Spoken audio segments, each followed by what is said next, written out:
This time, Blaze began to beat Carvajal back toward the ethereal ring. Both combatants were sweating now. In Carvajal's case, this answered a long-standing theological question that was supposed to have been purely hypothetical. Carvajal's back heel touched the edge of the ring. Blaze came at him with a flurry of strikes, but couldn't get the god to relent another inch. For the first time, however, Carvajal looked worried.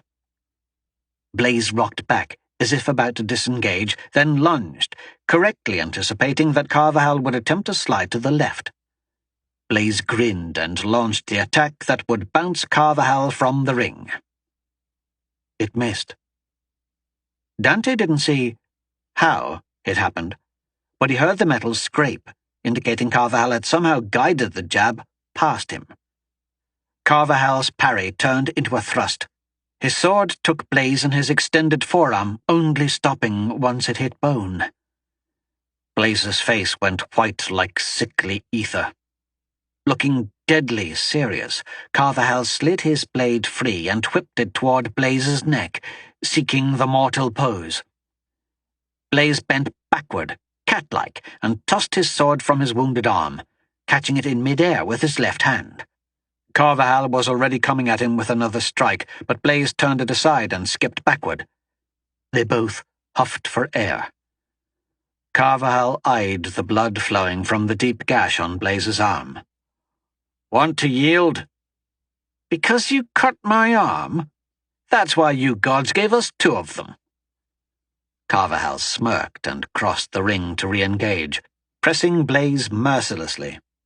But Blaze was virtually as good with his left as with his right, and for a minute Carvajal was mildly thrown by having to fight against his opposite hand. But only for a minute. As soon as he adjusted, he pushed Blaze back, step by step.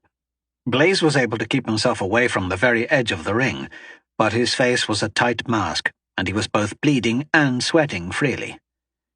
He hadn't so much as scratched Carvajal since drawing first blood, and couldn't seem to find the faintest crack in Carvajal's defenses. Meanwhile, Carvajal stuck to him like the needle of a compass to a block of iron. Even to Dante's trained but non-expert eye, the strategy was clear. Give Blaze no rest. Wear him down, keep up the assault until he made his mistake, and take victory. Yet, victory was so slow to show up it seemed to be sleeping off a bender. As the duel dragged on, Carvajal grew visibly annoyed. Then again, he wasn't known for his patience. Dante wondered if Blaze could explain